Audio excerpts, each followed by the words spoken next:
నమస్తే BRK న్యాయవేదిక phone in కార్యక్రమానికి స్వాగతం. ఈరోజు ప్రత్యేక అంశము హడలెత్తిస్తున్న నేరగాళ్లు, సైబర్ నేరగాళ్లు. పోలీసులు ఎంత అవగాహన కల్పిస్తున్నా సైబర్ నేరగాళ్ల చేతిలో చిక్కుకునే వారి సంఖ్య రోజుకు తగ్గడం లేదు. రోజు ఏదో ఒక చోట ఇలాంటి సంఘటనలు చూస్తూనే ఉన్నాం. అయినా జనాల్లో మార్పు రావడం లేదు. చదువుకున్న వారు, విద్యావంతులు ఇందుకు మినహాయింపు ఏమీ కాదు. తాజాగా దేశంలో సైబర్ నేరాలు దాదాపు 6 రెట్లు పెరిగినట్లు పలు నివేదికలు వెల్లడిస్తున్నాయి. హైదరాబాద్లో ఓ విశ్రాంత ఉద్యోగిని బెదిరించి కోట్లలో కాజేశారు. అలాగనే న్యూడ్ కాల్ చేసి వీడియో రికార్డ్ చేసి బ్లాక్మెయిల్ చేస్తున్నారు. కోరలు విప్పుతున్న సైబర్ నేరాలకు అడ్డుకట్ట ఏది? దీనిపై మాట్లాడటానికి ప్రముఖ అడ్వకేట్ కృష్ణమాచారి గారు ఉన్నారు. అలాగే ఈరోజు ప్రత్యేకమైన అంశంతో పాటు మీకు వ్యక్తిగతమైన ఎటువంటి లీగల్ సమస్యలైనా ఉంటే మాతో చెప్పుకొని కావలసిన సలహాలు పొందవచ్చు. నేటి బీఆర్కే న్యాయవేదికకు స్వాగతం. ప్రస్తుతం మనతో స్టూడియోలో ప్రముఖ అడ్వకేట్ కృష్ణమాచారి గారు ఉన్నారు. వారికి స్వాగతం పలుకుదాం. నమస్కారం సార్. నమస్కారం అండి. బీఆర్కే వీక్షకులందరికీ నమస్కారం. అలాగే బీఆర్కే ఛానల్ వారికి కూడా నమస్కారం. Yes sir. ఇక మనం ప్రతి దేశవ్యాప్తంగా కాదు, అసలు ప్రపంచవ్యాప్తంగా ఈ సైబర్ నేరాలు అనేది ఒక విధంగా రోజుకు కొత్త పంథాను మార్చుకొని నేర ప్రవృత్తిని వారు ముందుకు తీసుకెళ్లే ప్రయత్నాలు చేస్తున్నారు. మీ దృష్టికి వచ్చిన నేరాలు ఎలాంటివో తెలుగు ప్రజలకు తెలియజేస్తారా? సైబర్ క్రైమ్ ఎన్ని విధాలుగా జరుగుతున్నాయి? సైబర్ క్రైమ్ అనేది చాలా రకాలుగా జరుగుతుంది. అది ఒకటని కాదు, వివిధ రకాలుగా ఉన్నాయి.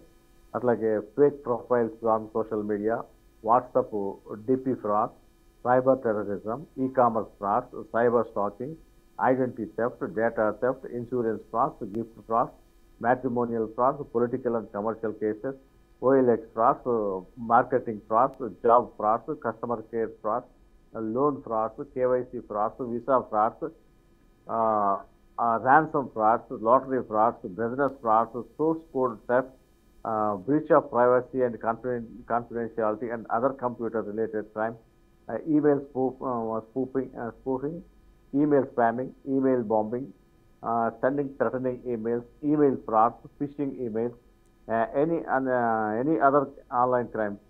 So ఇలా number of crimes, cyber crimes జరుగుతూనే ఉన్నాయి. మీరు నిరంతరం ఏదో ఒక వార్తలు చూస్తూనే ఉన్నాం. మనకి ఫోన్ వస్తుంది అర్ధంతరంగా, మీకు కొద్ది 2 గంటల్లో మీ యొక్క టెలిఫోన్ని మేము ఇచ్చేస్తున్నాం, దీని మీద మీకు చాలా ఇది ఉంది, మీ యొక్క ఫోన్ మీరు ఫ్రాడ్యులెంట్గా యూజ్ చేయబడుతుంది, మీ మీద కంప్లైంట్ వచ్చిందని చెప్తారు. అలాంటి మీ వివరాలు చూసుకుంటే పలానా బటన్ నొక్కండి, పలానా నెంబర్ నొక్కండి అంటారు.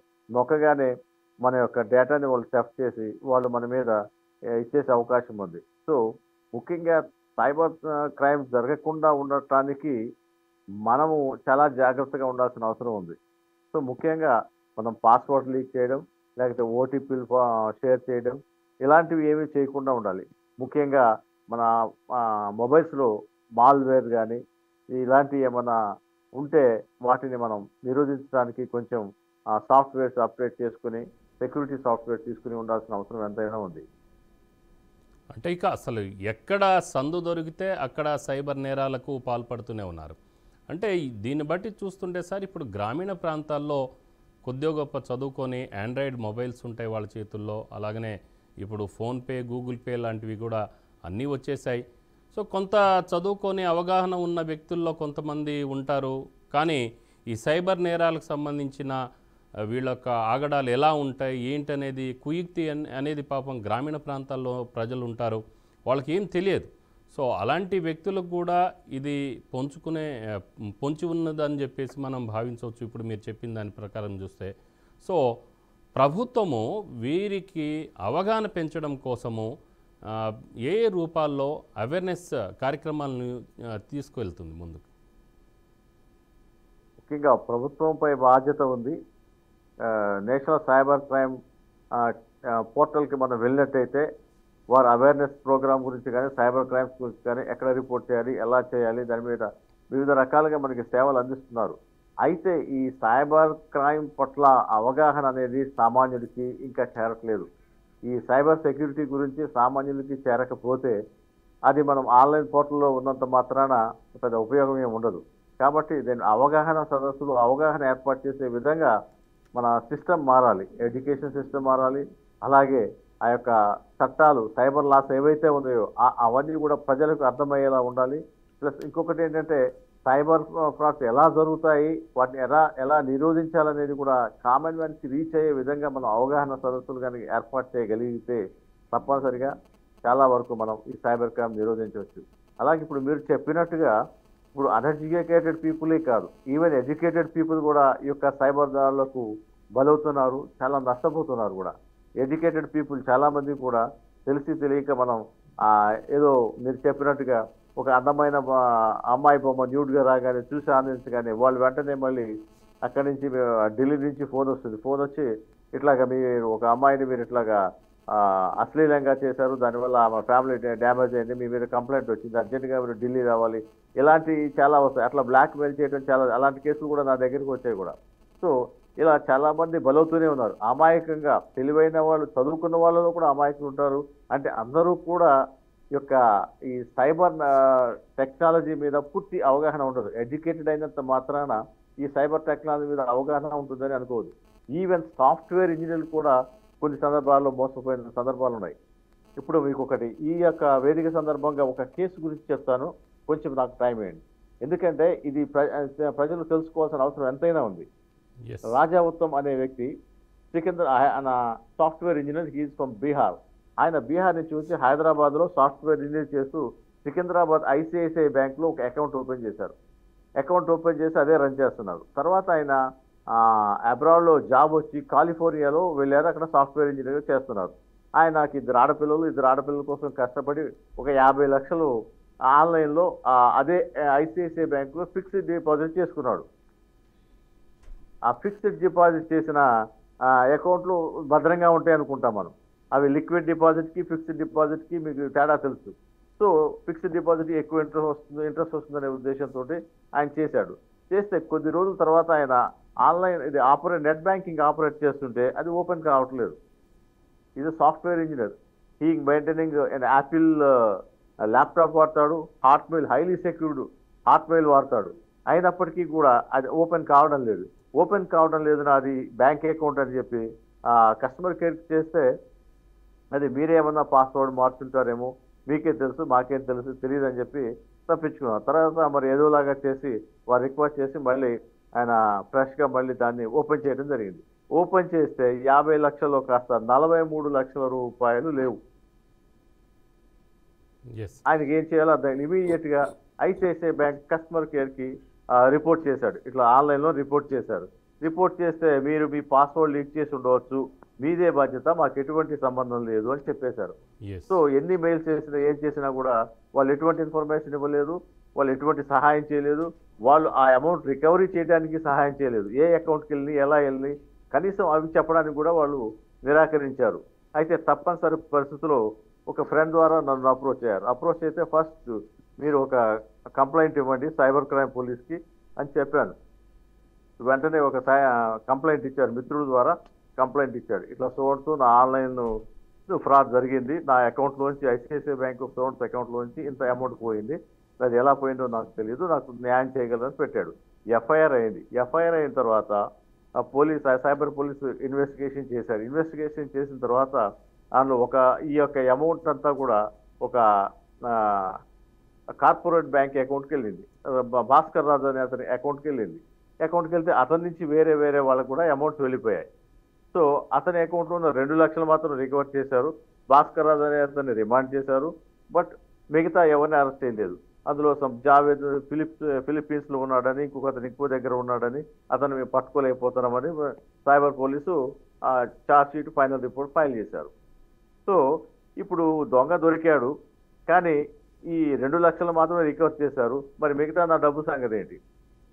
మరి నేను ఎలా రికవర్ నా నష్టాన్ని ఎలా రికవర్ చేసుకోవాలి అంటే అప్పుడు దానికి ఏంటంటే మనకి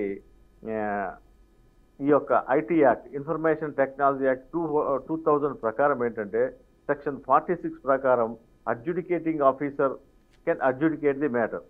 సో ఇందులో అడ్జుడికేటింగ్ ఆఫీసర్ అంటే మన ఐటీ సెక్రటరీ మన తెలంగాణ స్టేట్ సెక్రటరియట్లో ఒక పిటిషన్ దాఖలు చేశాం. ఇట్లాగ సో ఫ్రాడ్ జరిగింది, నా యొక్క డేటాని థెఫ్ట్ చేశారు. ఎందుకంటే నా పాస్వర్డ్స్ని నా యొక్క ఇదిని కూడా థెఫ్ట్ చేసి నా యొక్క బ్యాంక్ అకౌంట్లోని 43 లక్షలు వేరే అకౌంట్స్కి మళ్లించారు. దీనిలో బ్యాంక్ నిర్లక్ష్యం ఉంది, నాకు సరైన సెక్యూరిటీ ఇవ్వలేకపోయింది. కాబట్టి యొక్క నష్టపరిహారాన్ని బ్యాంక్ ద్వారా కట్టించి నాకు వారి దగ్గర బాధిత ఎవరైతే స్టోలన్ చేశారో వాళ్ళ దగ్గర రికవర్ చేసుకోండి. ఈ నష్టం బ్యాంక్ నిర్లక్ష్యం వల్ల జరిగిందని చెప్పి కేసు వేయడం జరిగింది.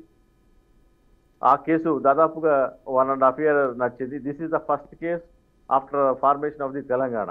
This is the first judgement after formation of the Telangana. So దాంట్లో రెండు పక్కల వాదనలు విన్నారు. బ్యాంక్ వాళ్ళు ఒకటే వాదన చేశారు, ఏమంటే మీ పాస్వర్డ్ మీరు చెప్తే తప్ప ఎవరికి కూడా కాంప్రమైజ్ అయ్యే అవకాశం లేదు, కాబట్టి మీ ద్వారానే జరిగి ఉంటుంది, మాకు సంబంధం లేదు అనేది చెప్పారు. మీరు మాకు ఓటీపీ రాలేదంటే ఓటీపీ మీరు మీ ఫోన్ నెంబరు రిజిస్ట్రేషన్ చేసుకోలేదు కాబట్టి ఓటీపీ పంపించలేదు. అందులో అబ్రాడ్లో ఉన్న వారికి ఓటీపీ పంపించడం అనేది ఒక్కోసారి ఫెయిల్ అవుతుంది, వాళ్ళకి ఒక ఇంటర్నేషనల్ రోమింగ్ ఉంటుందో ఉండదు. బట్ ఈ పిటిషనర్ ఎవరైతే ఉన్నారో రాజా ఉత్తమ్, ఆయన ఎప్పుడు కూడా ఈమెయిల్ అలర్ట్స్ పంపిస్తుండేది. ఏదైనా ట్రాన్సాక్షన్ చేసినప్పుడు ఈమెయిల్లో ఆ పాస్వర్డ్ పంపించడం, దాన్ని ఎంటర్ చేయడం ఇలా జరుగుతుండేది. మరి ఈమెయిల్ అలర్ట్స్ నాకు రాకుండా మీరు ఎలా చేశారు? This is the question. Email alerts అనేది పార్టీకి రావాలి, రాకుండా అది లిక్విడ్గా ఉన్న అమౌంట్ ఫిక్స్డ్ చేసిన అమౌంట్ని లిక్విడ్గా ఎట్లా మారింది, ఎట్లా ట్రాన్స్ఫర్ అయింది? This is the question. So ఇక్కడ ఏమంటే అన్ని పరిశీలిస్తే even software engineer he is also unable to find what happened అనేది ఆయన కూడా అర్థం కాలేదు. నా వెరిఫికేషన్లో దొరికింది ఏంటంటే email sent to the party, Raja ఉత్తమ్కి ఈమెయిల్ పంపించారు. బట్ ఈమెయిల్ పంపించిన ప్రూఫ్స్ ఫైల్ చేయండి మాకు అని చెప్పి కోర్టులో పిటిషన్ వేశాం. ఈమెయిల్ పంపించిన ప్రూఫ్స్ ఫైల్ చేశారు. సెండ్ ఓటీపీ అన్నాడు అని ఉంది. తర్వాత డెలివరీ, క్యూ ఫర్ డెలివరీ అని ఉంది. That is only the point. Q for delivery అంటే ఇట్ ఈస్ నాట్ డెలివర్డ్, అంటే డెలివరీ కాలేదు, పార్టీకి డెలివరీ కాకుండా ద అమౌంట్ వాజ్ ట్రాన్స్ఫర్డ్. అంటే ఇక్కడ ఏం జరిగింది, బ్యాంకు వాళ్ళ ఇది లేకపోతే అక్కడ జరిగే అవకాశం లేదు. అంటే బ్యాంకులోనే ఇన్సైడర్ ఎవరైతే ఎంప్లాయీస్ ఉన్నారో, కొంచెం ఫ్రాడ్యులెంట్ మైండ్ ఉన్నారో దీన్ని డైవర్ట్ చేశారు. అమౌంట్స్ ఈ బయట వాళ్ళతోటి కొల్యూడై బయటికి పంపించారు. సో దీన్ని ఫైండ్ అవుట్ చేసి జడ్జిమెంట్ ఇచ్చారు. ఆ 43,000 ప్లస్ ఇంట్రెస్ట్ ప్లస్ ఒక 5 లక్షల నష్టపరిహారం, మొత్తం కూడా 78 లక్షల రూపాయలు అతనికి 1 monthలోగా కట్టాలని చెప్పి మన ఇన్ఫర్మేషన్ టెక్నాలజీ అడ్జుడికేటింగ్ ఆఫీసర్ అప్పుడు జయేష్ రంజన్ గారు ఉన్నారు, వారు తీర్పు ఇవ్వడం జరిగింది. సో ఇట్లా ఆయన అమౌంట్ రికవరీ చేసుకోగలిగే అవకాశం జరిగింది. అంటే ఇట్లాంటి ఫ్రాడ్స్లో ముఖ్యంగా ఆ టైంలో చూస్తే ఎక్కువ ఐసిఐసిఐ బ్యాంకులు, ప్రైవేట్ బ్యాంకుల్లో ఎక్కువ ఫ్రాడ్స్ కనిపించాయి. మన స్టేట్ బ్యాంక్ వాటిలో చాలా తక్కువ కనిపించాయి. సో ఇట్లా ఇది ఒక ఫ్రాడ్ కాబట్టి ఈ తెలివైన వాళ్ళు కూడా ఇలాంటి ఫ్రాడ్స్కి బలైపోతున్నారు. అలర్ట్గా లేకపోతే మనల్ని ఆన్లైన్లో ఎంతైనా మోసం చేసే అవకాశం ఉంది. సో దీన్ని బట్టి చూస్తుంటే మనకు అక్షరాస్యుల కంటే నిరక్షరాస్యులే ఉత్తమం అనుకుంటున్నాను. అలాగనే prevention is better than cure అన్నట్టుగా మనం తర్వాత ఇలాంటి అంటే గ్రామీణ ప్రాంతాలకు కూడా ఇది ప్రబలే అవకాశం ఉంది కాబట్టి ఆల్రెడీ వెళ్ళిపోయింది ఈ వైరస్ అంతా. సో ఇంకా prevention is better than cure అన్నట్టుగా మనం ముందుగా ప్రభుత్వము దీని మీద అణువణువున అవేర్నెస్ చేసేదానికి ఎలాగా చర్యలు తీసుకుంటే బాగుంటుంది, దీని మీద చర్చించే ముందు ఒక శ్రీకాకుళం నుంచి ఒక కాలర్ ఉన్నారు, దుర్గాప్రసాద్ గారు. నమస్కారం సార్. సార్ నమస్తే సార్. నమస్తే సార్. సార్ చెప్పండి సార్. నా పేరు ప్రకాష్ సార్, శ్రీకాకుళం నుంచి కాల్ చేస్తున్నాను సార్. శ్రీకాకుళం నుంచి కాల్ చేస్తున్నాను సార్. చెప్పండి సార్. రీసెంట్గా మా బ్రదర్ అకౌంట్ నుంచి ఒక 50,000 రూపీస్ కట్ అయిపోయింది సార్. అది వెళ్ళి కంప్లైంట్ చేస్తే ఎక్కడి నుంచి పోయింది ఏమనేది వాళ్ళకే తెలియడం లేదని వాళ్ళు చెప్తున్నారు అనమాట. అమౌంట్ ఎలా కట్ అయిందని కూడా తెలియడం లేదని చెప్తున్నారు రీసెంట్గా. సో దాని మీద ఏమైనా కంప్లైంట్ చేశారా మీరు? అది బ్యాంక్ కంప్లైంట్ చేసాం సార్, పోలీసులు కూడా కంప్లైంట్ చేస్తే వాళ్ళు చేస్తాం సార్, చూస్తాం, దాన్ని ఒకసారి ఎంక్వైరీ చేస్తాం అని చెప్పి అని అంటున్నారు. ఎంతకాలం అయిందండి మీరు కంప్లైంట్ చేసి? అది ఒక 2 weeks అవుతుంది సార్. సో పురోగతి ఏం లేదు దాని మీద? దాని మీద ఏం లేదు సార్. ఓకే, లాయర్ గారు అంటే మాట్లాడండి. ఇంకా నాది ఇంకొక విషయం, చిన్న సలహా సార్ నాది. వాస్తవంగా సార్, చెప్పండి. ఎవరైనా తప్పు చేస్తే ఈ తప్పు మనం ఎందుకు చేస్తున్నామని భయపడేలా శిక్ష ఉండాలి సార్ ప్రతి ఒక్కరికి కూడా. ఎస్, నేను అనుకుంది ఏంటంటే, ఇప్పుడు ఎవరైనా ఏదైనా దొంగతనాలు చేసినా, ఏదైనా తప్పులు చేసినా పోలీసులు తీసుకెళ్లి స్టేషన్ లో తలకు ముసుగులు వేస్తున్నారు. ఆ ముసుగులు వేయకుండా వాడిని పబ్లిక్ చూపించి వాడికి లాఠీలతో చావుబాది, ఏమో ఇలాంటి దెబ్బలు కొడతారా, ఈ తప్పు చేస్తే ఇలాంటి దెబ్బలు కొడతారా అని పబ్లిక్ కి తెలిసేలా రాష్ట్రం అంతా ఒక్కసారి అది నేను చెప్పేది ఒక్కసారి చేసి చూడమని చెప్పండి పోలీసులకి. రెండో వాడు భయపడతాడు, తప్పు చేయడానికి భయపడతాడు సార్ ప్రతి ఒక్కడు కూడా. అది నా సలహా సార్, నేను ఇచ్చే సలహా సార్ అది. లాయర్ గారు, నేనేమైనా తప్పుగా మాట్లాడితే మీరు క్షమించండి. ఓకే, అందరి ఆవేదన అదే ఉంది, పర్లేదు. మీ ఆవేదన వ్యక్తం చేయడంలో ఎటువంటి తప్పు లేదు. సో మొత్తానికి 50,000 రూపాయలకు సంబంధించిన విషయంలో ఎలా వెళ్ళింది అది, దాని మీద మీరు కంప్లైంట్ చేశారు, దాని మీద కేసులో ఎటువంటి పురోగతి లేదు, అలాగనే బ్యాంకర్స్ కూడా ఎటువంటి సమాధానం ఇవ్వట్లేదు. దీని మీద లాయర్ గారు సమాధానం ఇస్తారు. సార్, ముఖ్యంగా మీరు పోలీస్ కంప్లైంట్ ఇచ్చుంటే అది ఎఫ్ఐఆర్ చేశారా లేదా? ఫస్ట్ ఎఫ్ఐఆర్ చేయాలి. ఎఫ్ఐఆర్ చేసిన తర్వాత అన్ని పోలీస్ స్టేషన్లోనూ సైబర్ వింగ్స్ ఉండకపోవచ్చు. అలాంటప్పుడు ఏం చేస్తారంటే ఆ పోలీస్ స్టేషన్ నుంచి సైబర్ క్రైమ్ పోలీసులకి దాన్ని రిఫర్ చేసి సైబర్ క్రైమ్ పోలీసులు ఇన్వెస్టిగేట్ చేస్తేనే వాస్తవాలు బయటకు వస్తాయి. ముఖ్యంగా ఈ బ్యాంకు వాళ్ళు బయట వాళ్ళకి ఇన్ఫర్మేషన్ ఇవ్వరు, పోలీసులకి ఖచ్చితంగా ఇన్ఫర్మేషన్ ఇవ్వాలి. ఈ అమౌంట్ ఎవరి అకౌంట్కి వెళ్ళింది, అక్కడి నుంచి ఎటు వెళ్ళింది, ఎవరు ట్రాన్స్ఫర్ చేశారు, అది ఎవరి అకౌంట్కి వెళ్ళిందంటే దాదాపు మీకు మొత్తం కూడా మీకు క్లియర్గా క్లారిటీ వచ్చేస్తుంది మీ యొక్క క్రైమ్ ఎలా జరిగింది అనేది. సో మీరు పోలీసులు మళ్ళొకసారి అడగండి, మళ్ళీ లేకపోతే మీరు ఎస్పీ గారిని సంప్రదించండి, లేదంటే స్టేట్ సైబర్ క్రైమ్ పోలీస్ చెప్పండి, లేకపోతే సెంట్రల్ పోర్టల్ ఉంది ఎన్సీసీఆర్పీ, దాంట్లో ఆ పోర్టల్కి వెళ్ళి మీరు కంప్లైంట్ చేసినా కూడా వెంటనే మీకు రియాక్షన్ ఉంటుంది. అట్లాగే మీరు ఎక్కడి నుంచి మాట్లాడారండి? శ్రీకాకుళం నుంచి అండి. శ్రీకాకుళం అయితే మీరు ఆంధ్ర పోలీస్ని మీరు అక్కడ మీరు సంప్రదిస్తే ఖచ్చితంగా మీకు న్యాయం జరుగుతుంది. ఆ పోలీసులు కూడా అంత ఈజీగా ఏం తీసుకోరు, కాబట్టి చిన్న అమౌంట్ కాబట్టి నిదానంగా చేయొచ్చని చూస్తుంటారు. వాళ్ళ వెర్షన్లో వాళ్ళు ఎంక్వైరీ చేస్తారు, తప్పనిసరిగా మీకు న్యాయం జరుగుతుంది. కాకపోతే పోలీస్ స్టేషన్కి 2-3 సార్లు మీరు వెళ్లాల్సి వస్తుంది. మీరు సార్ మరో కాలర్ ఉన్నారు, మీరు చెప్పినట్టు 1 సెకండ్ సార్, ఇంకొకటి మీరేం చెప్పారంటే కఠినంగా శిక్షించాలి, కొట్టాలి, చంపాలి అన్నారు. కానీ మన సాంప్రదాయం, నాగరికత, మన రాజ్యాంగం అలా లేదు. మీరు గల్ఫ్ కంట్రీలో చూస్తే దొంగతనం చేస్తే చేతులు నరికేస్తారు, ఇంకోటి చేస్తే తల నరికేస్తారు, ఊరేస్తారు, ఇట్లా ఉంటాయి. కానీ మనది ఒక సివిలైజ్డ్ సొసైటీ కాబట్టి ఒక నేరం చేశాడో లేదో రుజువైన తర్వాత అతనికి శిక్ష విధించడం అనేది మన సాంప్రదాయం. కాబట్టి మీరు పోలీసులకి ఇలాంటి అధికారం ఇచ్చి కొడితే నిర్దోషులు కూడా కొట్టే అవకాశం ఉంది. చాలా దొంగతనం కేసుల్లో దొరకకపోతే ఎవరినో ఒకటి కొట్టేసే అవకాశాలు చాలా ఉన్నాయి. అలాగే ఇవి యొక్క కస్టోడియల్ డెత్స్ చాలా కూడా జరిగాయి. ఒకసారి నిర్దోషులు పడకూడదనే ఉద్దేశంతో మనకి ఈ ప్రాసెస్ లీగల్ ప్రాసెస్ అంటూ ఉంది. కాబట్టి మనం లీగల్ ప్రాసెస్ని ఎంకరేజ్ చేయాలి, కానీ తొందరపాటు చర్యలు ఇలా చేయకూడదని నేను అంటున్నాను. తో పాటు పరివర్తనం రావాలనేది మన భారతీయ సంస్కృతి, మన భారతదేశ యొక్క అంటే రాజ్యాంగం కానీ లా అండ్ ఆర్డర్స్ ఏదైనా సరే నిందితులకు శిక్షతో పాటు పరివర్తనం రావాలనేది మాత్రమే మనం కోరుకునేది. వాళ్ళు తిరిగి సమాజంలో మంచి వాళ్ళైపోయి సమాజంలో అందరితో కలిసిమెలిసి ఉంటూ మంచి జీవితం జీవించాలనేది మన ముఖ్య ఉద్దేశం. అది చాలా బ్రాడ్ మైండెడ్గా తయారు చేయబడిన రాజ్యాంగం అనేది లా అండ్ ఆర్డర్స్ అండి. సో సార్ మరో కాలర్ ఉన్నారు, లక్ష్మి గారు హైదరాబాద్ నుంచి. లక్ష్మి గారు నమస్కారం అండి. నమస్కారం అయ్యా. అమ్మా చెప్పండి. 19వ తారీఖు అండి, నిన్న లేదు మొన్న 19వ తారీఖు ఓ ఫోన్ వచ్చిందండి నాకు 10:30కి. ఐసిఐసి బ్యాంకులో మీరు 25 లక్షలు ఫ్రాడ్ చేశారు అని హిందీలో మాట్లాడుతున్నా. నాకు హిందీ రాదు. మా కోడలకు వచ్చి తీసుకుపోయి ఇస్తానంటే అతను మాట్లాడి జైల్లో పెడతాం, అదేంది తీసుకెళ్లిపోతాం అని చాలా బెదిరించారనమాట. ఇక మా ఆధార్ కార్డు తీసుకున్నారు, మా బ్యాంక్ ఫోన్ నెంబర్ తీసుకున్నారండి. ఇంక అంతలోనే మా అబ్బాయి వచ్చి ఫ్రాడ్ అమ్మా అని చెప్పి అన్నాడు. 10:30 నుండి 2:30 వరకు మమ్మల్ని వీడియో కాల్ చేశారు. మీరు రూమ్ అంతా చూపియండి, రూమ్ లాక్ చేయండి, ఎవరు రాకూడదు, ఎవరు డిస్టర్బ్ చేయకూడదు, ఇద్దరు ఒకసారి కూర్చోండి అంటే అత్తకాలం ఒక్కసారి కూర్చున్నాం మేము. ఇంకా అన్ని అడిగారు మమ్మల్ని, అవి ఉన్నాయా, ఏ దాంట్లో పీసీ ఉందా, లేకపోతే ల్యాప్టాప్ ఉన్నాయంటే మా దగ్గర చెప్పాము. అసలు లేదు నిజంగానే. ఆ తర్వాత మాట్లాడుతున్నప్పుడు మీరు ఎక్కడ ఉండండి, ఇదిగో ఇప్పుడు తీసుకెళ్లిపోతాం, ఇంటి అందరం తీసుకెళ్లి జైల్లో పెట్టాం మేము, సులేమాన్ ఖాన్ అనే అతనితో మీరు ఇదయ్యారు, డ్రగ్ కేసు ఉంది మీ అత్త మీద అని చెప్పి మాట్లాడుతుండగా మా అబ్బాయి వచ్చాడు. అప్పుడు వచ్చి అదంతా ఫ్రాడ్ అని మా అబ్బాయి కనపడ ఫోన్ బంద్ చేశారండి. ఇది జరిగిందండి. ఇప్పుడు నేను అడిగేది ఏంటంటే, మా చూపించాము నాది అంటే నాకు 68 years.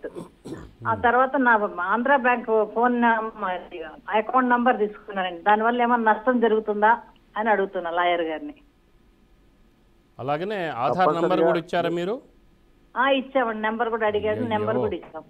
మీ ఆధార్ నంబర్తో కూడా అంటే లాయర్ గారు అయితే దీని మీద ఎక్స్ప్లెయిన్ చేస్తారు, కానీ ఆధార్ నంబర్ కూడా మ్యాక్సిమం ఇవ్వకపోతే బెటర్ అని చెప్పేసి నా ఒపీనియను. ఎందుకంటే నాకు వచ్చిన కాల్స్ కూడా ఉన్నాయండి, సైబర్ కాల్స్ నాకు కూడా వచ్చాయి. ఆధార్ నంబర్, మీ ఆధార్ నంబర్ మీద ఇలాగ మీకు డ్రగ్స్ పార్సల్ ఒకటి వచ్చింది, మీరు లావోస్కి పంపిస్తున్నారని కూడా నాకు కూడా ఒక కాల్ వచ్చింది. అయితే వాళ్ళు చెప్పిన ఆధార్ నెంబర్ ఒకసారి చెప్పండి అంటే వాళ్ళు చెప్పిన ఆధార్ నెంబర్ రాంగ్ అండి. కాబట్టి మనం ఎప్పుడు కూడా మన ఆధార్ నెంబర్ వాళ్ళకి ఇవ్వకూడదు. ఒకవేళ ఇచ్చినా కూడా దాన్ని లైట్ తీసుకోవాలి, కానీ మన పేరు మీద మన డీటెయిల్స్ తీసుకొని మన పేరు మీద రకరకాలుగా ఏదో కొంచెం ఇబ్బంది కలిగించే అవకాశం అయితే ఉంటుంది. సో అకౌంట్ గురించి అలాగనే ఆధార్ గురించి సార్ ఎక్స్పీరియన్స్ ఏంటనేది చెప్తారు సార్. లాయర్ గారు, ముఖ్యంగా మీరు బ్యాంక్ డీటెయిల్స్ ఎవరికి ఇవ్వకూడదు. ఎస్ సార్, ముఖ్యంగా మీరు బ్యాంక్ అకౌంట్ డీటెయిల్స్ ఎవరికి ఇవ్వకూడదు. ఇచ్చిన అందులో పాస్వర్డ్స్ కానీ ముఖ్యమైన ఆధార్ కార్డు బేస్ చేసుకుని ఓటీపీ క్రియేట్ చేసే అవకాశం ఉంటుంది. ముఖ్యంగా ఆ ఓటీపీ మీ ఫోన్కి వస్తుంది కాబట్టి మీ ఫోన్ నుంచి వాళ్ళకి వెళ్లకుండా ఉంటే యు ఆర్ సేఫ్. మీ ఫోన్ కనుక ట్రాప్ చేసి మీ ఫోన్ నుంచి వాళ్ళకి వెళ్ళే అవకాశం, ఓటీపీ వెళ్ళే అవకాశం ఉంటే మాత్రం ఖచ్చితంగా ఫ్రాడ్ జరిగే అవకాశం ఉంది. కాబట్టి మీరు ఖచ్చితంగా మీరు ఇమీడియట్గా మీరు సైబర్ క్రైమ్ పోలీస్ చేసి ఇలా నెంబర్ నుంచి మాకు ఈ ఫోన్ వచ్చింది, మాకు థ్రెటన్ కాల్ వచ్చి ఇవన్నీ వివరాలన్నీ తీసుకున్నారు, మాకు ప్రమాదం జరిగే అవకాశం ఉంది కాబట్టి తగిన చర్యలు తీసుకోమని చెప్పి మీరు కంప్లైంట్ చేయాల్సిన అవసరం ఎంతైనా ఉంది. సో బ్యాంకర్స్ కూడా ఇట్లా ఇంటిమేట్ చేయండి ఇట్లా. ఓకే, చెప్పండి సార్. అసలు అంటే ఇలాంటి సైబర్ నేరాలకు పాల్పడుతున్న ఇలాంటి వ్యక్తులు అంటే మీరు మొన్ననే భాస్కర్ రాజు ఎవరో ఒక వ్యక్తి దగ్గర 2 లక్షలు కూడా దొరికాయని చెప్పేసి తెలిసింది. అలాగనే బ్యాంక్ ఎంప్లాయీస్ కూడా ఈ సైబర్ నేరగాళ్లకు హెల్ప్ చేస్తున్నట్టుగా కూడా మీరు ఇందాక మాట్లాడారు కదా. సో వాళ్ళ మీద ఎలాంటి శిక్ష ఉంది సార్? ఇప్పుడు దొరికారు కదా, దొరికినప్పుడు వాళ్ళ మీద ఎలాంటి కఠినమైన శిక్షలు మన చట్టాల ప్రకారం ఉన్నాయి? అలాగనే కొత్త చట్టాలు వచ్చాయి కదా, బిఎన్ఎస్, దీన్ని బట్టి కనెక్ట్ చేస్తే ఏ విధంగా శిక్షలు పడే అవకాశం ఉంది? ముఖ్యంగా ఇన్ఫర్మేషన్ టెక్నాలజీ యాక్ట్ ప్రకారం ఇటువంటి పనులు డేటా దొంగతనం చేసినా, ఒక ట్రాప్ చేసినా, లేదంటే మోడిఫై చేసినా, ఆల్టర్ చేసినా, లేకపోతే ఇంకేమైనా హ్యాక్ చేసినా, డేటా హ్యాక్ చేసి ఇట్లాంటి సైబర్ ఫ్రాడ్ చేసినా కూడా 3 ఏళ్ల వరకు జైలు శిక్ష, 5 లక్షల వరకు జరిమానా విధించే అవకాశం ఉంది. అది కొన్ని సందర్భాల్లో అది 7 సంవత్సరాలకు పెంచే అవకాశం ఉంది. మళ్ళీ అగైన్ చేస్తే అలాగే దాని 10 lakhs వరకు కూడా ఇచ్చే అవకాశం ఉంది, పనిష్మెంట్ ఇచ్చే అవకాశం ఉంది. సో ఇంకా దీంట్లో సైబర్ ఇన్ఫర్మేషన్ టెక్నాలజీ యాక్ట్ ప్రకారం కొన్ని నేరాలని వాళ్ళు చేశారు, క్రోడీకరించారు. ఆ నేరాల ప్రకారం ఆ శిక్షలు విధించడం అంటూ జరుగుతుంది. చెప్పండి సార్. మనం ఒక చిన్న బ్రేక్ తీసుకుందాం. బ్రేక్ తర్వాత మహబూబాబాద్ జిల్లా నుంచి మంగిలాల్ గారు ఒక కాలర్ ఫోన్ లైన్లో ఉన్నారు. సో వారితో మాట్లాడించే ప్రయత్నం చేద్దాం. ప్రస్తుతం ఒక కాలర్ ఉన్నారు, మంగిలాల్ గారు, మహబూబాబాద్ జిల్లా నుంచి. నమస్కారం మంగిలాల్ గారు. నమస్కారం సార్. నమస్కారం అండి. మీ సమస్య ఏంటండి? సార్, పోయిన నెల 17-16 తారీఖు ఏం జరిగిందంటే ఫేస్బుక్ లా మన అదేంది ధని యాప్ అని వచ్చింది సార్. ధని యాప్. అయితే వాళ్ళు కాలింగ్ నెంబర్ ఇచ్చారు, నేను దానికి క్లిక్ చేసిన. క్లిక్ చేస్తే ఎమ్మటే కాల్ పోయింది. చెప్పండి సార్ ఏ విధంగా సహాయపడాలంటే, మీరేమో లోన్ ఇస్తామంటారు, నిజమేనా అంటే నిజమే సార్, మరి మీకు ఎవిడెన్స్ ఏం కావాలని అడిగితే వాళ్ళు అన్నారు కదా ఏది వద్దు, Aadhaar card, pan card, bank account, ఒక పాస్ ఫోటో అని చెప్తే ఇవన్నీ వాట్సాప్ చేసిన సార్. వాట్సాప్ చేస్తే వాళ్ళు ఎమ్మటే సార్ మీకు అమౌంట్ ఎంత కావాలంటే మరి ఎంత ఇవ్వగలుగుతారంటే 20,000 నుంచి 20 లక్షల దాకా ఇస్తామని చెప్పారు సార్. ఓకే. అయితే నేనన్నా కదా నాకు ఒక 2 లక్షలు కావాలి సార్ అంటే ఇస్తామని చెప్పి నాకు ఎమ్మటే మెసేజ్ పెట్టిర్రు. మెసేజ్ పెట్టి ఏమన్నారు, పైన 2 లక్షలు మెసేజ్ వచ్చింది, కిందనేమో 4,500 డ్యూ బ్యాలెన్స్ అని ఇచ్చిండు ఆయన. అయితే ఎందుకు ఈ బ్యాలెన్స్ ఎక్కడి సార్ అంటే ఇన్సూరెన్స్ అని చెప్తే నమ్మినా. ఇక ఇన్సూరెన్స్ కట్టాలి కంపల్సరీ అంటే 4,500 ఫస్ట్ పే చేసిన సార్. 4,500 తర్వాత మళ్ళా 5,500, దాని తర్వాత 7,200, దాని తర్వాత 8,000, దాని తర్వాత 9,000, మొత్తం 34,000 కొట్టిన సార్. మీరు డబ్బులు లేదని లోన్ తీసుకుందామని అనుకుంటే మీ దగ్గర డబ్బులు ఏ విధంగా వచ్చిందండి వాళ్ళకి పే చేయడానికి? అయితే ఇక 2 నిమిషాల 3 నిమిషాల 5 నిమిషాల మీకు ఓకే అవుతుంది కన్ఫర్మ్ అవుతుంది అంటే వీళ్ళ కాడ ఫోన్ పే కొట్టించుకున్నా ఎమ్మటే కొట్టిన సార్. జర మనం బదులుగా అడిగినట్టు అడిగి నా ఫోన్ పే చేయించుకొని వాళ్ళకు ఫోన్ పే చేసిన సార్. మంగిలాల్ గారు, మీరు కూడా కొంచెం ఎడ్యుకేటెడ్ పర్సన్స్, మీరు కూడా ఇలాంటి జరుగుతున్నాయని చెప్పేసి మీరు 10 మందికి చెప్పాల్సింది పోయి మీరు ఈ విధంగా వాళ్ళ వల్ల పడిపోతే ఎలాగండి చేపలాగా? అదే సార్ మిస్టేక్ అయింది, చాలా బాధపడ్డా సార్. ఏం చేయాలనో అర్థం కావట్లే. హైదరాబాద్ పోయినా వాళ్ళు ఇచ్చిన అడ్రస్ కు పోతే అక్కడ వారి ఆఫీస్ లేదు, ఏం లేదు సార్.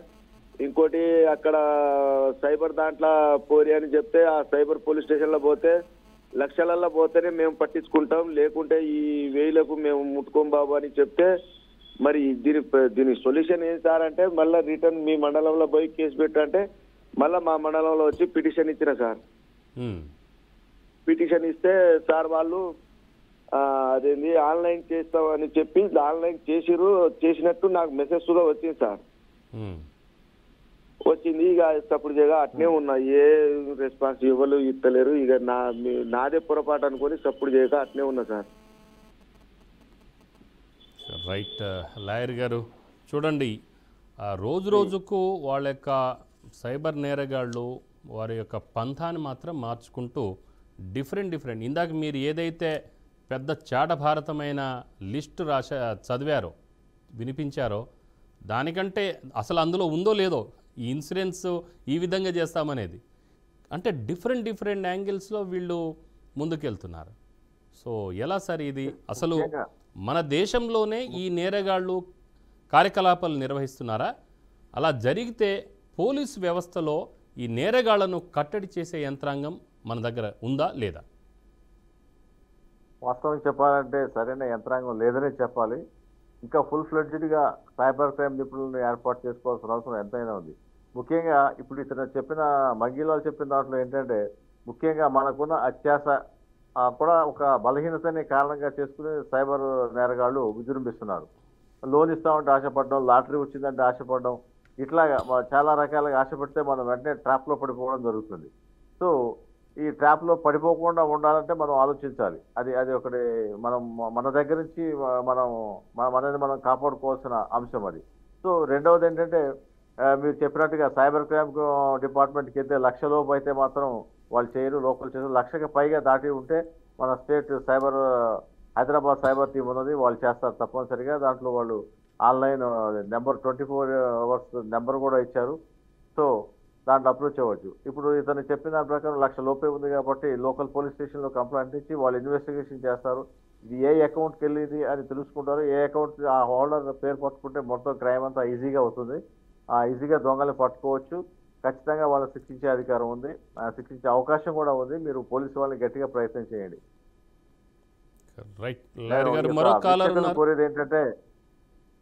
వీక్షకులను కోరేది ఏంటంటే యొక్క లాభాపేక్షకు పోయి అత్యాశకు పోయి చాలా మంది బలైన వాళ్ళే ఉన్నారు. కాబట్టి మనం అట్లా ట్రాప్ లో పడకుండా ఉండటానికి ఆలోచించండి. మనకి అక్రమంగా వచ్చింది ఏది వద్దు, ఉచితంగా వచ్చింది ఏది వద్దు. అది ఉచితంగా అసలు రాదు కూడా, ఎవరు ఇవ్వరు కూడా, ఫ్రీగా ఎవరు ఇవ్వరు కూడా. సో ఫ్రీగా ఇస్తామనంటే ఏ విధంగా నమ్ముతారు? రైట్ సార్, మరో కాలర్ ఉన్నారు, వినోద్ కుమార్ గారు. నమస్కారం అండి.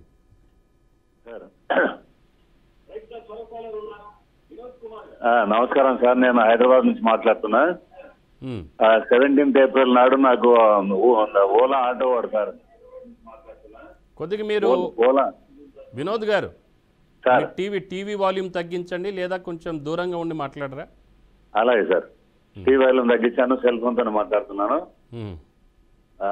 17th ఏప్రిల్ సార్ ఈ 2024లో ఓలా క్యాబ్ వాడు నా దగ్గర 377 రూపాయలు ఎక్స్ట్రా తీసుకున్నాడు సార్. అయితే నేను 17th నాడు తర్వాత ఇంకా ఫోన్ చేస్తా ఉంటే వాళ్ళ కస్టమర్ కేర్ నంబర్ దొరకలే. ఆ తర్వాత అటు ఇటు కనుక్కున్న తర్వాత దొరికిన తర్వాత వాడు ఇంగ్లీష్ రాదంటే వానికి తెలుగు రాదంట, హిందీలో మాట్లాడుతూ ఉన్నాడు. రాహుల్ శర్మ అని.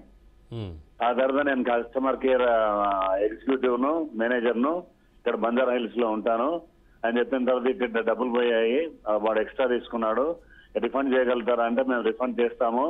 అదే మీ తర్వాత మీ అది అకౌంట్ ఈ ఫోన్ తోనే కనెక్ట్ అయి ఉందా మీ అకౌంట్ నంబర్ అంటే అవునన్నాను. నాకు కాస్త హిందీ వచ్చి నేను ఎక్స్‌సర్వీస్‌మెన్ సార్. ఆ తర్వాత ఆడు అకౌంట్ నంబర్ తీసుకున్న తర్వాత మీ బ్యాంక్ ఏది, బ్యాంక్ ఐఎఫ్ఎస్సి కోడ్ నంబర్ ఎంత, ఎక్కడ అడ్రస్, అకౌంట్ నంబర్ అన్ని అడిగాడు సార్. ఆ తెలివి తక్కువని ఆ తర్వాత వాడి మాటలు నమ్మేసి అని చెప్పాను. చెప్పిన తర్వాత ఫస్ట్ మీ సెల్ నంబర్ ఫస్ట్ 5 digits కొట్టండి అనేసరికి నా నంబర్ కొట్టేసరికి అది మొట్టమొదటి ట్రాన్సాక్షన్ అనమాట. ఇంత అమౌంట్ పోతుంది 99,495 సార్. నా ఫస్ట్ 5 digits సెల్ నంబర్ పోయిన తర్వాత ఏంది ఇంత పోతున్నది అనేసరికి మీ 377 కలిపి మేము ఇచ్చేస్తాం అన్నాడు. అన్న తర్వాత అయిపోయిన తర్వాత మీకు ఇంటర్నెట్ ఉందా, అది ఉందా లేదా అని నా భార్య ఫోన్ కూడా ఎంగేజ్ చేసేసి ఆ ఫోన్ తో మాట్లాడించుకుంటూ ఈ ఫోన్ లో నాకు ఓటీపీలు పెడుతున్నాడు. చకా 2:30 నుంచి స్టార్ట్ చేశారు సార్ 6:30 వరకు. నన్ను మూత్రాన్ని కూడా పోనివ్వకుండా వాడు ఎంగేజ్ చేసి మాట్లాడి మొత్తం ఆల్ టుగెదర్ 4 ట్రాన్సాక్షన్లలో 3,19,245 రూపాయలు తీసేశారు సార్ అకౌంట్ లో నుంచి. నా పెన్షన్ అకౌంట్ అది, ఎక్స్-సర్వీస్‌మెన్ నేను. ఆ తర్వాత ఎల్ఐసిలో డబ్బులు వచ్చాయన్నమాట. పిల్లలకి ఏమైనా చేద్దామని కూడబెట్టుకునేసరికి ఇట్లా అయిపోయింది. ఆ తర్వాత కుచ్ భీ కరో హమ్ ఇస్కే బాద్ కుచ్ నహీ దే సక్తే, మీ భార్య ఉంటే మీ భార్య అకౌంట్ నంబర్ కూడా ఇవ్వండి, ఆమెకు ట్రాన్స్ఫర్ చేస్తానంటే నా అకౌంట్ నంబర్ తీసుకొని నువ్వు నా భార్య అకౌంట్కి ఎందుకు ఇస్తావయ్యా అని కాస్త దబాయించేసరికి ఇంకెవరినైనా మీ కొడుకు లేకపోతే కోడళ్ళు వారి నంబర్లు ఉంటే ఇవ్వండి, దాంట్లో ట్రాన్స్ఫర్ చేస్తామని వాడు అనేసరికి నేను ఇవ్వలేదు సార్. నా భార్య కాస్త అడ్డం పెరిగింది. ఇప్పుడే పోగొట్టుకున్నాం, మళ్ళీ నా నంబర్ ఎందుకు ఇస్తాం, ఆ నంబర్లో ఒక 50,000 ఉన్నాయి అనేసరికి వాడు 6:30 వరకు నన్ను సతాయించేసి 6:45కు నేను బ్యాంక్ వాళ్ళ టోల్ ఫ్రీ నంబర్ చెప్పానమాట. వాళ్ళు వెంటనే నా ఏటీఎం కార్డు బ్లాక్ చేశారు, అకౌంట్ బ్లాక్ చేశారు. ఆ తర్వాత వాళ్ళు అడ్వైజ్ ఇస్తే వెంటనే మీరు వెళ్ళి 17th ఏప్రిల్ శ్రీరామనవమి సెలవు అనమాట. 18th మార్నింగ్ వెళ్ళి నేను cyber crime police station LB Nagar లో కంప్లైంట్ ఇచ్చాను సార్. 7 నెలలు అయిపోయింది, వాళ్ళు ఏమీ చెప్పడం లేదు, బ్యాంక్ వాళ్ళు ఏమి చెప్పడం లేదు. ఆయమ్మ ఫెడప్ అనమాట. ఉన్న డబ్బులు పోయాయి అనవసరంగా వాళ్ళు నమ్మేసి. వాడు నా ఏటీఎం కార్డు నంబర్ అడిగాడు. సాధారణంగా లాస్ట్ 4 అడుగుతారు, వాడు మొత్తం కార్డు నంబర్ అడిగాడు, ఎక్స్పైరీ డేట్ అడిగాడు. నమ్మేసి ఆయన హిందీలో మాట్లాడుకుంటే ఈ నంబర్లని చెప్పేసరికి ఇట్లాగైంది సార్. 7 months అయింది. ఆ తర్వాత నాకు తెలిసిన పోలీసు వాళ్ళు కూడా కొంతమంది ఉన్నారు, కానీ ఎవ్వరేం హెల్ప్ చేయడం లేదు సార్. అంటే ఓటీపీ కూడా వస్తుంది, ఓటీపీ కూడా చెప్పేశారా? అంటే మీరు ఎలా ఉందంటే వినోద్ గారు, మీరు కూడా ఎడ్యుకేటెడ్ అండి. అదండి, మీరు కూడా చదువుకున్న వాళ్ళు. అంటే ఏదో అంటారు కదా, రండి రండి రండి దయచేయండి దోచుకెళ్ళండి అన్నట్టుగా అయిపోయింది పరిస్థితి. ఏంటంటే ఒక ఎడ్యుకేటెడ్ అయి ఉండి కూడా మీరు ఆ విధంగా నమ్ముతారా? అకౌంట్ లో 40 రూపాయలు వదిలిపెట్టారు సార్ మొత్తం. ఇది మొత్తం టోటల్ ఎంత అండి? 3 లక్షల రూపాయల? 3,19,245 సార్.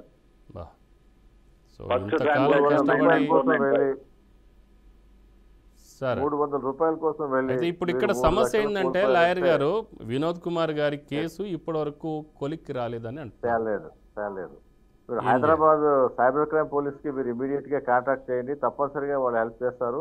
ఎందుకంటే 1 lakh above ఉంది కాబట్టి మీరు ఆ టోల్ ఫ్రీ నెంబర్కి ఫోన్ చేయండి, 1930 చేయండి, వాళ్ళు మీకు వివరాలు ఇస్తారు. ఆన్లైన్లో మీకు అప్లికేషన్ ఎలా పెట్టాలో ఏంటో చేస్తారు. తప్పనిసరిగా మీకు న్యాయం జరుగుతుంది. మీరు సైబర్ పోలీస్ని కాంటాక్ట్ చేయండి. ఒకవేళ మీరు మీ పోలీస్ స్టేషన్, మీరు ఇచ్చిన పోలీస్ స్టేషన్లో కంప్లైంట్ తీసుకోలేదంటే మీరు కమిషనర్కి మీరు కంప్లైంట్ చేయండి, లేదంటే డీజీపీకి కంప్లైంట్ చేయండి. ఖచ్చితంగా దీని మీద యాక్షన్ తీసుకుంటారు. ఆ అమౌంట్ ఎవరికి వెళ్ళిందో ఎక్కడికి వెళ్ళిందో వాళ్ళు ఎంక్వైరీ చేస్తే దొంగల్ని పట్టుకుంటారు, ఈజీగా పట్టుకుంటారు. ఎందుకంటే ఒక అకౌంట్ నుంచి ఇంకొక అకౌంట్కు వెళ్తుంది కాబట్టి ఆ అకౌంట్ హోల్డర్ ఎవరో తెలుస్తుంది కాబట్టి ఖచ్చితంగా మీకు ఫ్రాడ్స్టర్స్ని పట్టుకునే అవకాశం ఉంది. సో మీరు ఈ లోకల్ పోలీస్ చేయకపోతే మాత్రం హైయర్ అథారిటీస్కి మీరు వెళ్ళి కన్సల్ట్ చేయాల్సిన అవసరం ఉంది. ఒకవేళ వీళ్ళు ఎవరూ చేయలేదంటే మీరు హైకోర్టులో రెడ్ పిటిషన్ కానీ దాఖలు చేయొచ్చు, లేదంటే మీరు మ్యాజిస్ట్రేట్ కోర్టులో మీరు ప్రైవేట్ కంప్లైంట్ దాఖలు చేసి మీకు న్యాయం చేయమని, ఇన్వెస్టిగేషన్ చేయమని చెప్పి మీరు కోరుకోవచ్చు. మీకు న్యాయం జరుగుతుంది ఖచ్చితంగా. మీరు నేరస్తులను వదిలేసి ఇలాంటి నేరాలు ఇంకా చేస్తూనే ఉంటారు కాబట్టి తప్పనిసరిగా మీరు పోరాడి ఆ యొక్క ముద్దాయిల్ని పట్టుకుని ఖచ్చితంగా శిక్ష పడే వరకు మీరు పోరాటం చేయాల్సిన అవసరం ఉంది. ఎందుకంటే ముఖ్యంగా మీరు ఆర్మీ నుంచి చేసి వచ్చారు కాబట్టి మీకు బాధ్యత కూడా ఉంది. ఇలాంటివి జరగకుండా చూడాల్సిన బాధ్యత కూడా మీపై ఉంది. మరో కాలర్ ఉన్నారు, బాబు పల్నాడు నుంచి. బాబు గారు నమస్కారం. నమస్కారం సారు. అమ్మ చెప్పండి, త్వరగా చెప్పండి. త్వరగా చెబుతాం సారు. మేము ఇక్కడ ఎమ్మెల్యే కాడికి పోయినాం సారు, జోలకంటి బెమ్మారెడ్డి. అక్కడ ఏమి ఆయన అమ్మ త్వరగా చెప్పండి ఏంటనేది. అయ్యా సారు, మేము జోలకంటి బెమ్మారెడ్డి గారికి కూడా పోయినాం సారు. పోయి ఆడ పోతే ఆయన సీఏ గారికి ఫోన్ చేసి వాళ్ళ కాగితాలు వాళ్ళకి ఇప్పమన్నాడు సార్. మేము పీపుల్స్ మట్టపల్లి కోఆపరేటివ్ సొసైటీ బ్యాంకులో లోన్ తీసుకున్నాం సార్, 3,25,000 ఇంటి రిజిస్ట్రేషన్ కాగితాలు పెట్టి. ఇప్పటికి 6,50,000 కట్టినాం సార్. ఇంకా 3,30,000 కట్టమని మాకు ఒత్తిడి చేసి మమ్మల్ని చిత్రహింసలు చేస్తారు సార్. మమ్మల్ని ఎవరు సారు మమ్మల్ని ఇప్పటికి నెల అల్లాడిచ్చింది సారు. నా భార్య చీర పట్టుకొని కూడా లాగింది సారు. పొలం పేపర్స్ పెట్టి మీరు డబ్బులు తీసుకున్నారు. డబ్బులు తీసుకున్నాం సార్, ఇంటి కాగితాలు పెట్టి. మీరు ఆల్మోస్ట్ అంతా డబ్బులు కట్టేసినా కూడా మళ్ళీ ఇంకా 3 లక్షల పైచిలకు ఇవ్వమని అడుగుతున్నారు. 3,36,000 కట్టమని మాకు ఇంకా అడగటం. నా చీర కట్టుకే నా చీరగా బట్టికనే బయటికి రాని నా చీర బట్టి లాగిండు సారు. ఓకే, అది సార్ లాయర్ గారు ఎలాంటి చర్యలు తీసుకోవాలి, వీళ్ళు ఫిర్యాదు ఎలా చేయాలి? పోలీస్ కంప్లైంట్ చేశారమ్మా మీరు? చేసినాం సారు. మరి పోలీసులు ఏం చేశారు? పోలీసు వాళ్ళు ఏం చేయలేదు, సిఐ గారికి ఫోన్ చేసింది సారు, మాచర్ల సిఐ గారికి. ఎంతకాలం అయిందమ్మా పోలీస్ కేసు పెట్టి? 4 వారం అవుతుంది సార్. ఎంత చెప్పండి? 10 రోజులు అవుతుంది సార్ మొత్తం ఇప్పటికి. ఓకే లాయర్ గారు, ముఖ్యంగా ఏంటంటే ఈ యొక్క బ్యాంకులు కానీ ఈ యొక్క ఇటువంటి అప్పులు ఇచ్చిన వాళ్ళు ఎవరైనా సరే వసూలు చేసే విధానం చట్టబద్ధంగా వసూలు చేయాలి తప్ప ఎటువంటి దాడులు చేసినా కూడా అది క్రిమినల్ చర్య అవుతుంది. వారిపై చట్టపరంగా చర్య తీసుకునే అవకాశం ఉంది. వాళ్ళు వచ్చి మిమ్మల్ని బెదిరించడం కానీ ఈ యొక్క చీరలాగి outraging a modesty of a women, అది అంత అవమానకరంగా ఒక స్త్రీ పట్ల ప్రవర్తించడం అనేది చట్టవిరుద్ధం. వాళ్ళకి ఎటువంటి హక్కు లేదు. ఖచ్చితంగా మీరు పోలీస్ స్టేషన్లో కంప్లైంట్ ఇవ్వండి, ఎఫ్ఐఆర్ రిజిస్టర్ చేయించండి, ఖచ్చితంగా వాళ్ళకి శిక్ష పడుతుంది. ఎందుకంటే ఇట్లా ఫైనాన్స్ చేసే చాలా సంస్థలు కూడా బలవంతంగా వసూలు చేయడం కోసం రికవరీ ఏజెంట్స్ పేరు చెప్పి వాళ్ళు ఇలాంటి దాడులు చేయడం, బెదిరించడం, ఆత్మహత్యలకి ప్రేరేపించడం లాంటివి కూడా జరుగుతున్నాయి. కాబట్టి ఇలాంటి వాటిని ఎట్టి పరిస్థితుల్లో క్షమించడానికి వీల్లేదు. కంప్లైంట్ ఇవ్వండి. ఓకే సార్, మరో కాలర్ ఉన్నారు. ఎక్కడి నుంచి అండి? శంకర్ గారు చెప్పండి, మీ సమస్య ఏంటి?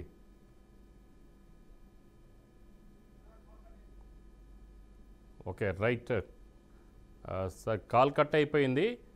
సో సైబర్ నేరాలు చాలా పెరిగిపోతున్నాయి సార్. దీని మీద మొత్తానికైతే రాబోయే రోజుల్లో గవర్నమెంట్ తప్పనిసరిగా దీని మీద దృష్టి సారించి సైబర్ నేరాల కట్టడి కోసము పట్టణ ప్రాంతాల్లో ఆల్రెడీ పాకింది 100%. ఇంకా గ్రామీణ ప్రాంతాల్లో కూడా ఇప్పుడిప్పుడే వెళ్తుంది కాబట్టి ఈవెన్ నిరక్షరాస్యులు ఉంటారు, సామాన్య ప్రజలు కూడా ఉంటారు. అలాంటి వాళ్ళకి తప్పనిసరిగా ప్రభుత్వం విరివిగా వెళ్ళి ఇలాంటి సైబర్ నేరాల మీద అవగాహన చేయాల్సిన అవసరం ఎంతైనా ఉంది. సో మొత్తానికైతే సైబర్ నేరాల మీద చక్కటి అనాలిసిస్ ఇచ్చారు. అలాగనే మా కాలర్స్కి కావలసిన ఐడియాస్ కూడా మీరు ఇచ్చినందుకు లాయర్ గారు కృష్ణమాచారి గారికి ధన్యవాదాలు. అమాయకులే టార్గెట్, బ్యాంకు పేరిట కాల్, ఓటీపీ తీసుకొని లూటీ చేస్తున్నారు. ఇలాంటి రకరకాలుగా మనకు ఈ న్యూడ్ కాల్స్ అని రకరకాలుగా కాల్స్ చేసి రెచ్చిపోతున్నారు. వెంటనే వీడియోను రికార్డ్ చేసి తిరిగి మేము ఈ రికార్డ్ చేసిన దాన్ని మేము అప్లోడ్ చేస్తాము, అప్లోడ్ చేసి వెంటనే పోలీస్ కంప్లైంట్ కూడా మేము చేస్తామని చెప్పేసి కూడా బెదిరిస్తూ ఉంటారు. కాబట్టి అలాగనే ఢిల్లీ పోలీసులమని కూడా మిమ్మల్ని భయకంపితులను చేసే అవకాశం ఉంది. అలాగే మీకు ఒక పార్సల్ వచ్చింది, అందులో డ్రగ్స్ కూడా ఉన్నాయి, కాబట్టి మీ మీద కేసు అయిందని కూడా మిమ్మల్ని బెదిరించే అవకాశం ఉంది. అలాగనే ఇలాంటి సమస్యలు ఎప్పుడైనా వచ్చినప్పుడు వెంటనే మీరు చేయాల్సిన పని ఏంటంటే మీ దగ్గరలో పోలీసులకు మీరు ఇన్ఫామ్ చేయండి. దాంతోపాటు సైబర్ క్రైమ్ డిపార్ట్మెంట్ ఏమైనా మీకు సమీపంలో ఉంటే వాళ్ళతో వెళ్ళి మీ సమస్యని మీరు చెప్పినట్లయితే తప్పనిసరిగా మీకు న్యాయం జరిగే అవకాశం ఉంటుంది. ఎందుకంటే మీరు ఏ తప్పు చేయలేదు, వాళ్ళు ఒకవేళ న్యూడ్ కాల్ చేసి మీ వీడియోస్ని వాళ్ళు చిత్రీకరించి అప్లోడ్ చేస్తామని బెదిరించినా కూడా మీరు భయపడాల్సిన అవసరం లేదు. ఎందుకనంటే మీరు ఎటువంటి తప్పు చేయలేదు. అలాగనే ఆధార్ నంబర్ కానీ బ్యాంక్ డీటెయిల్స్ కానీ ఫోన్లో ఓటీపీ షేర్ చేయడం కానీ అలాగనే ఏదైనా లింక్స్ పంపించాము దానికి క్లిక్ చేయండి అని చెప్పినా కూడా మీరు ఎక్కడ కూడా ఎవరిని నమ్మవద్దు. ఒకవేళ ఇలాంటి కాల్స్ ఎవరైనా మీకు చేసినట్లయితే వెంటనే మీరు మీ పక్కింటి వాళ్ళతో ఒక సలహా తీసుకోండి, ఇలా వచ్చింది కాల్ అని చెప్పేసి. అలాగనే మీ ఇంటి పెద్దలు కానీ లేదంటే మీ కొడుకులు కూతుర్లు వీళ్ళు ఎవరైనా ఎడ్యుకేటెడ్ పీపుల్ ఉంటే వాళ్ళకు కూడా ఒక కాల్ చేసి వాళ్ళకి ఒక సలహా తీసుకునే ప్రయత్నం చేయండి ఎప్పటికైనా సరే.